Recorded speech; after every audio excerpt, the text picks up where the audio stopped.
I am Ferdinand Marcos, and I am the President of the Republic of the Philippines.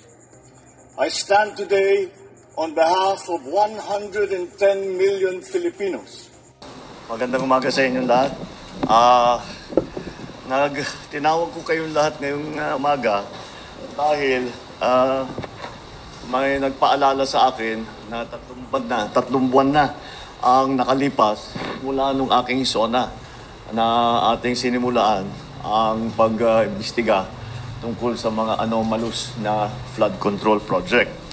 Kaya ito ay ang aking report sa taong bayan kung ano na ang mga pangyayari mula nung SONA ko at kung ano na ang ginagawa. Dahil siyempre marami dito sa ating ginagawa ay hindi na isa sa publiko. At kaya't nagtatanong ang tao, ano na ba nangyari mula nung SONA? Kaya't isa-isay natin at I will just go through the main points and we will provide you with a briefer with a more detailed explanation after the press conference. No? Meron naman tayong prepare na mas detalyado dito sa aking sasabihin ngayon. So, mula nung matapos ng 2 linggo mula ng SONA, binuksan na natin yung sumbong sa Pangulo website para makareport ang taong bayan na diretso sa akin. At mula noon, nakatanggap na yung sumbong sa Pangulo website ng more than 20,000 na report na ibinigay. Kaya marami po sa ating mga naimbestigahan na ay hindi po namin malalaman kung hindi nyo sinumbong sa amin. Napakahalaga ng informasyon na ibinibigay ng taong bayan sa ating pamahalaan na madaming impormasyon na hindi namin makukuha kung hindi sa inyong sumbong. Kaya ipagpatuloy po ninyo yung inyong pag-report sa amin kapag meron kayong nakita na dapat tignan, dapat imbestigahan, dapat pag-aralan. Noong Agosto ay personal kong na-inspeksyon ang mga iba't ibang flood control project. Napunta ako sa Iloilo, nakapunta ako sa Kalumpit at saka sa Baliwag. At doon maliwanag ay na isang mga halimbawa ng mga flood control project na hindi tinapos o ghost project talaga, hindi man naumpisahan at naging basehan ng ating pagtuloy-tuloy na pag-imbestiga. Noong September 2, nakumpiska ng Bureau of Customs ang 13 luxury vehicle ni Diskaya at dahil sa irregularity sa importation at sa documentation. Itong mga luxury vehicle na ito ay i-auction na. Ang pagkaintindi ko, mayroong 7 na i-auction next week at saka susunod na yung iba sa susunod na ibang linggo. Sa office naman ng Ombudsman, ano yung ating ginawa para pananagutin itong mga may gumagawa ng kalokohan? Sa office ng Ombudsman, nakapag-refer na ng reklamo ang DPWH, galing sa DPWH ito, noong September 8 dahil sa mga irregularidad sa 5 proyekto base sa Special Audit Report at Fraud Audit Report ng COA. Mula sa ahensya ng DPWH First District Engineering Office, ang mga sangkot dito sina Henry Alcantara, Bryce Hernandez, JP Mendoza, Paul J. Sunduya. Ang mga kinatawan naman sa mga kontratistang kasabwat nila ay sa St. Timothy Construction, Wawaw Builders at saka Sims Construction Trading. Lahat yung mga pangalan na yun, matagal na nating naririnig at ngayon ay sila ay napatunayan, nakasabwat dito sa mga ginagawa sa mga flood control project na hindi tama ang pagka-bid, hindi tama ang pagkakontrata, hindi tama ang pagka-implementasyon, hindi tama ang pagbayad. Isang buwan matapos na malunsad yung website, binuo natin ang Independent Commission for Infrastructure. Dahil nalaman natin matindi ang sistema ng korupsyon, hindi lang sa flood control project, kundi pati rin sa ibang proyektong pang-infrastruktura ng gobyerno, kaya ginawa po natin yung ICI. Yung ICI na yan ay para imbestigahan lahat ng infrastructure projects na na kailangan tingnan dahil may question kung tama ba ang pagkagawa. At ipapagpatuloy ng ICI yung kanilang na tuloy-tuloy naman ang trabaho ng ICI. Kung maalala ninyo, ICI is investigative. So tuloy-tuloy ang kanilang investigasyon. Kung ano yung finding nila sa investigasyon nila, ipinapasa nila sa DOJ at saka sa Ombudsman. Sa parehong araw, nagsampa ng kaso ang DPWH sa Ombudsman laban sa 20 opisyal ng DPWH ng Bulacan First District Engineering Office at 5 pribadong individual dahil sa paglabag sa Anti-Graft and Corruption Practices and Corrupt Practices Act, Revised Penal Code at Government Procurement Reform Act. Kasama dyan si Henry Alcantara, Bryce Hernandez, JP Mendoza at ang mag-asawang Diskaya. Naku. Mula naman noong September 15 hanggang November 5, ang Anti-Money Laundering Council, yung AMLAC, ay nakakuha ng 7 freeze order mula sa Court of Appeals. Saklaw ng freeze order na ito ang kabuuang halaga ng 6.3 billion pesos. Wow, ang dami. Nagsimula na ang Solgen na magbuo ng forfeiture case para itong 6.3 billion pesos ay mababawi ng pamahalaan at itong perang ninakaw ay maibabalik sa taong bayan. Saklaw ng freeze order ito, 6.3 billion. At noong September 18, nakapag-refer tayo muli sa Office of the Ombudsman ng ikalawang batch ng mga kasong kriminal ukol sa 2 maanomaliang proyekto. Ito ang kinakasangkutan ng 6 na opisyal ng DPWH at 2 pribadong kontratista. Andito yata these are the cases. No?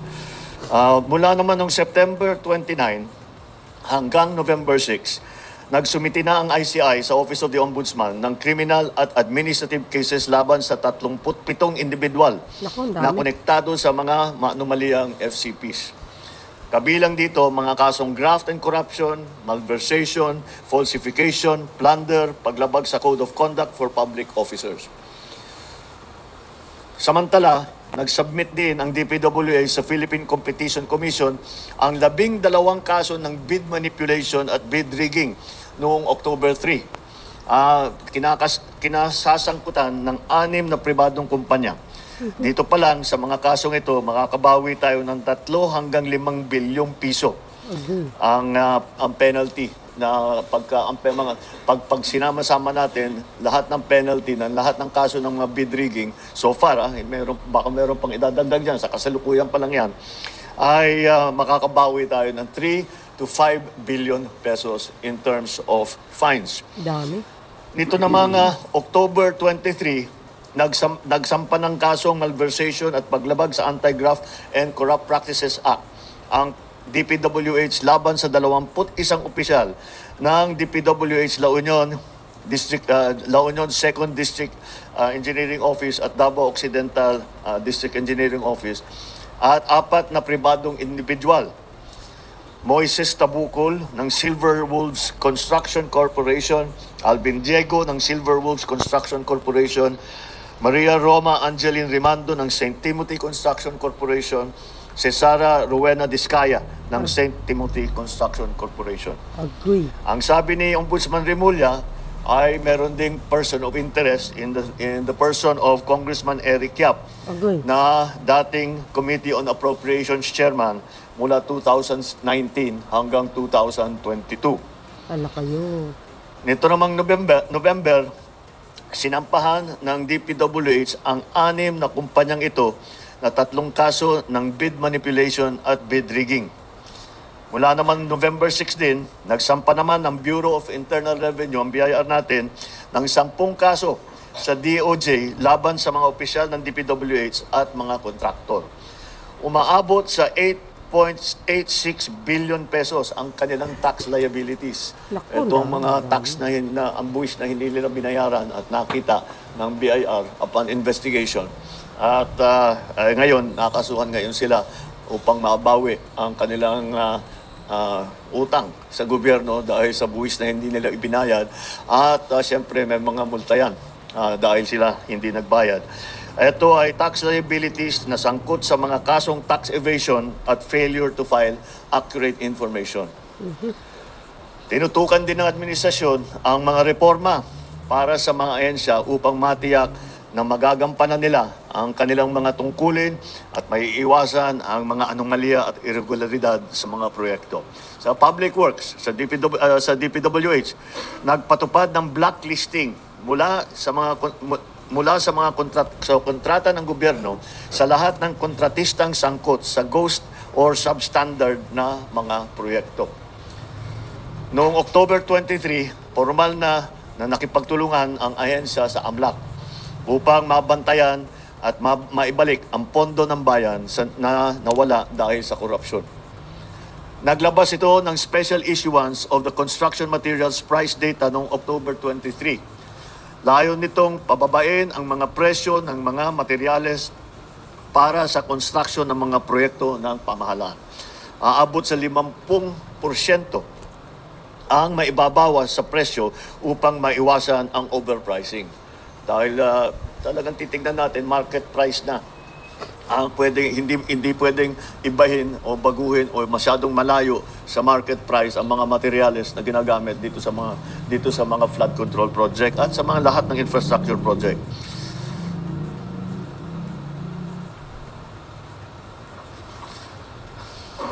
Ang ginawa naman ng DTI matapos na kanselihan ang mga lisensya ng siyam na kontratistang konektado kay Sara Diskaya, ipinatupad ang mas mahigpit na mga regulasyon sa kontraktor.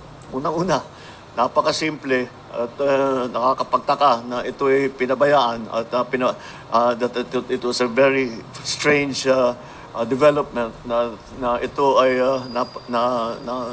that was allowed na ipinagbawal na ngayon natin, which is actually bawal naman talaga, pero hindi masyadong hindi ini-enforce. Pero pinagbawal natin ng matibay na mga may-ari ng construction company ay maging membro ng pick-up board. Dahil maliwanag na maliwanag, pagka ikaw ay may construction company, tapos ikaw nagbibigay ng accreditation, lisensya sa mga constructor, ay napakaliwanag ng conflict of interest. Kaya hindi na natin papayagan yan ulit. Upang masiguro maisusulong ang katapatan, integridad at pananagutan sa pamahalaan, nagsasagawa tayo ng mga reforma sa iba't ibang sektor ng ating bansa. Bumubuo tayo ng transparency portal upang makapagbigay sa publiko ng mas malawak na access sa impormasyon tungkol sa mga proyekto, kabilang ang mga detalye hinggil sa mga kontratista. Nagpapatupad ng tanggapan, lokasyon at status ng proyekto. Ibig sabihin, papantayan natin ng husto every step of the way. Bawat hakbang sa prosesong ito ay babantayan natin na mabuti para pag may nakita tayong hindi tama nagawa o against the rules and regulations ay makikita natin kaagad at hindi na natin pababayaan na makikita lang after 2-3 years, kagaya na nangyayari ngayon. Magpapatupad din tayo ng mga systematic na reforma sa 3 pangunahing larangan upang maipabuti ang transparency, ang security ng ating datos, ang pakikilahok ng mga mamamayan sa pagsusubaybay ng ating mga proyekto. Mga reforma sa design process upang mas mapabuti ang pagpaplano, maiwasan ang mga risk at masiguro na data-driven ang mga batayan at pagdidisenyo. Mga reforma sa bidding at sa procurement upang mapalakas ang kompetisyon, katapatan, integridad at maiwasan ang mga possible risk factor sa buong proseso ng procurement. Mga reforma sa proseso ng pagbabayad upang matiyak naman na ang pondo na nilalabas natin para sa mga proyekto ay talagang tapos na. Dahil marami tayong nakita, completed, bayad na, hindi mo naman mahanap yung project, ghost project. O kung may makita kang man project, hindi kumpleto, substandard. Kaya patitibayin natin ang proseso para tiyakin natin na lahat ng kontrata ay ma-implement na mabuti.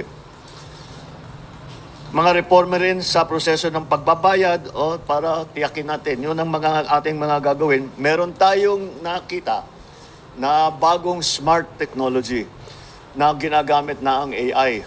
Ito ay titignan lang. Ang tinitignan niya, yung AI, tinitignan niya yung proseso ng kontrata. At pagka merong hindi tama ang takbo ng proseso ng kontrata, ay magfa-flag yan. Kailangan magfa-flag. Tignan niyo ulit ito. Dahil mukhang may problema, hindi tama ang ginawa. At may question kung talaga bang merong project na ganyan. May nagque-question kung merong maganda ba ang pag-implement ng proyekto. Kaya gagamitin natin lahat ng paraan na nasa atin, pati nga hanggang AI, lahat ng smart technology na ating nakikita na lumalabas, ay gagamitin natin lahat yan para inspection. Una, meron tayong smart technology para tignan kung ano ba talaga ang standard, kung maganda ang pagkaayos. Ito tinitignan yung kung talagang linalagyan ng rebar, kung makapal talaga yung konkreto, yung semento sa tamang specification. Yung isa pa naman, yung isang smart technology na gagamitin natin, yung aking nabanggit, titingin sa proseso ng kontrata para pag may nakitang hindi tama, ay makikita natin kaagad. Maglilista yun, makikita natin, babalikan natin at imbestigahan natin bakit ganyan ang nangyari. Alam nyo, lahat naman tayo nais natin na makamtan ng kaagad ang hustisya. Ngunit kung may aral tayong natutunan sa nakaraan, ito ay ang mas mabuti na maging mabusisi tayo at tumagal ng kaunti kaysa magmadali at magkamali. Alam mo nyo, kinakatakutan namin na yung mga alam natin na talagang kasabwat dito sa kawalanghiyang ito ay makakalusot sa kaso dahil because of a legal technicality. Dahil nagkamali tayo sa pagbuo ng ebidensya, dahil hindi maganda ang ating pagpresenta ng kaso, o nakalimutan natin pumirma sa isang dokumento, yung mga maliliit na bagay na ganyan, nalalaglag ang kaso dahil dyan. Kayo mga reporter, alam na nyo, nangyayari talaga yan. Kaya tinitiyak namin na pagka kami ay sumampa ng kaso, yung kasong yan ay hanggang sa dulo ay matibay ang kaso at kung sino man ang mga guilty ay sila naman talaga ay mananagot at kung kailangan at kung huhusgahan sila ng korte ay makukulong sila. Sa bawat segundo na ating ibinibigay sa investigasyon, tinitiyak natin na ang bawat kasong isasampa laban sa mga abusado ay may sapat na ebidensya at hindi hahantong sa pagbabasura ng kaso. Yun ang pinakamasamang resulta. Yung alam natin na guilty, ngunit nagkamali tayo sa pagbuo ng kaso, nagkamali ang DOJ o nakalimutan, ay mawawala yung masisira yung kaso natin, hindi natin mapapasagot yung taong yun o yung kumpanyang yun. Pananagutin natin lahat ng may kasalanan. Ibabalik natin. So tatlo talagang ating ginawa rito. Unang-una, sinampahan na natin ng kaso yung mga may ebidensya tayo na meron silang kinalaman dito sa mga korupsyon na ito. Pangalawa ay tinitiyak natin na ang kanilang ninakaw na pondo ay maibabalik sa pamahalaan upang magamit sa tama ang mga perang yan. At naglagay tayo ng mga reforma para itong mga pangyayaring ito ay hindi na mauulit. Kaya yan yung tatlong talagang tinututukan natin na bagay. At ito, yung aking mga nabanggit ngayon, ay yan, ang magiging resulta dito sa ating pag-focus, pagbigay ng pansin dito sa tatlo. Unang-una, mapapanagot ang mga kasama rito, mga kasabwat dito sa korupsyon. Pangalawa, maibabawi ng gobyerno ang pera na ninakaw nila. Pangatlo, gumawa tayo ng reforma para lahat na itong klaseng korupsyon na ganito ay hindi na mauulit. Kaya, yung mga taong yan na kasabwat dyan, eto, mga walang hiyang ito, na nagnanakaw ng pera ng bayan, tapos na ang maliligaya ninyong araw. Agoy. Habulin na namin kayo. Okay, that's it. I think I have It's already 10. Thank you very much. Maraming salamat, Mr. President. Ladies and gentlemen, the President is running a tight schedule today, as you know. So we'll just take... I'll take two questions. We'll take two questions from the floor. Yeah. The first question will be from Alvin Baltasar. Mr. President, magandang umaga po. Other. Mr. President, nabanggit nyo yung sa presentation, meron ng mga nasampahang kaso at ang hinihintay po talaga ng taong bayan, merong makulong. Ang tanong ko po, Mr. President, kailan po kaya mangyayari na may makukulong at kailan po ito? Palagay ko, hindi palagay ko, alam ko, bago magpasko, marami dito sa napangalanan dito ay palagay ko nasa matatapos na yung kaso nila, buo na yung kaso, makukulong na sila. Wala silang Merry Christmas. Patay Before kayo Christmas, ngayon. makukulong na sila. Mr. Okay. President, at nabanggit nyo rin po kanina yung kinakailangan mabawi natin kung ano man yung halaga na nanakaw nila sa taong bayan. Meron po tayong timeline. Wala tayong buo na kasi marami pa kaming nakikita. Marami pa kaming nakikitang iba. So yung mga nabanggit ko na halaga, yun pa lang ang ating nakikita. Pero ako nakakatiyak ako, marami pa tayong mababawi dito. So patuloy namin gagawin yan. Thank you, Mr. President. The next Thank you. question from Kat. Delikado Good morning, kayo Mr. ngayon. President. Sir, you mentioned in the latter part of your speech na tapos na ang maliligayang araw nyo, hahabulin namin kayo. The nation's question is, why is former Congressman Zaldico's passport not yet cancelled? And what is the government doing to actually either convince him or force him to return to the Philippines? I think that's best directed at the lawyer because it's a legal answer. And the legal answer is because hindi pa nasampahan ng kaso, therefore the request for the cancellation of his passport cannot yet be made. However, when the time comes, we will immediately cancel his passport. I'm not a lawyer, so I'm not the best person to explain it. But that's the procedure. You have to give grounds for the cancellation of the passport, and those grounds will be based on the cases that will be filed against him. Sir, just a follow-up question on that point. Sir, how convinced are you that Zaldico is the most guilty in this case, or are you somehow amenable to extending an option for him to become a state witness? I'm sorry, extending. An option for him to become a state witness. That option is always there, except for them who are the most guilty. Do you think he is? I don't want. And then pag sinabi ko, sasagutin kita, sasabihin nyo, prejudge. Correct. Ay, yan Let the ang courts do their work. matalino Let the talaga. judges do their work. Yun ang ano sa kanila. Mr. President, one more question, please. While we navigate this corruption scandal, the economy is taking a hit. Yep. The peso hit an all-time low yesterday. Third quarter GDP is at 4%. The stock market is at pandemic levels. What is the plan to recover investor confidence? At ano ho ang plano para sa economic recovery? Well, the reason that we had that is that there really was a downturn in economic activity. You have to remember that it's not only because of these problems. Yung bagyo, yung nawala na working days na sa ekonomiya natin because of climate change. And you have to also remember the situation, the global situation. We are not the only ones suffering the shocks that come from the new trade structure that has been imposed on the rest of the world. And so we are all adjusting to that. Kaya yung mga growth rate na lahat ng grupo all around the world is falling.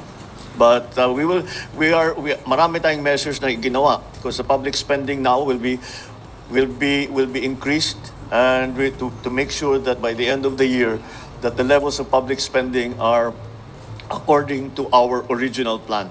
So mababawi natin yung nawala sa third quarter. Sir, one more point on your presentation. Very obvious, very noticeable po na marami sa mga pangalan binanggit ninyo, DPWH officials, contractors, pero kakaunti, if at all, yung mga nabanggit na legislators who are. Well, no, they're part of the list. We'll give you the complete list. I just didn't go through them because there are like 37 of them. So you'll get, as I said, you'll get a briefer, which will give you more detail on all of the things that I've said today. Is the former speaker included in the list, sir? I don't think so because the only evidence that has been made against him is in the Senate. So I don't know. No, with the speaker, no. Not as yet. Not as yet. If something else comes out, then he might have to be answerable for something. Oh, you see, guys? So, Kahit pinsan niya. again, we don't file cases for optics. We file cases to put people in jail or to make people answer. I know that there are many suggestions of who else we should file cases against. Well, we're fine with that. Provide us the evidence and we will file cases against them. Kaya sinabi ko, napakahalaga yung sumbong sa Pangulo dahil marami kaming nakukuhang impormasyon dyan. So, pagpatuloy ninyo yung inyong pagsumbong. At bigyan nyo kami ng lahat ng ebidensya na meron kayo para magamit natin, para kasuhan kahit sino. Walang immune dito walang exempted dito sa mga investigasyon na ito. Alright? Alright, thank you very much, Mr. President. That concludes our press conference. Good morning, everyone. Thank you. Rinig nyo yun? Nabanggit niya yung pinsan niya. Mag-present kasi kayo ng matibay na ebidensya laban kay Speaker Martin. Yun lang naman ang importante. The strong evidence. Ipakita nyo, sampahan nyo ng kaso. Dapat ganun, dapat. Pero kung yung haka-haka lang, nabanggit mo lang ang pangalan niya without clear evidence laban sa dating Speaker Martin, useless lang po yun. Hersi-hersi. Istoryahe lang po yun.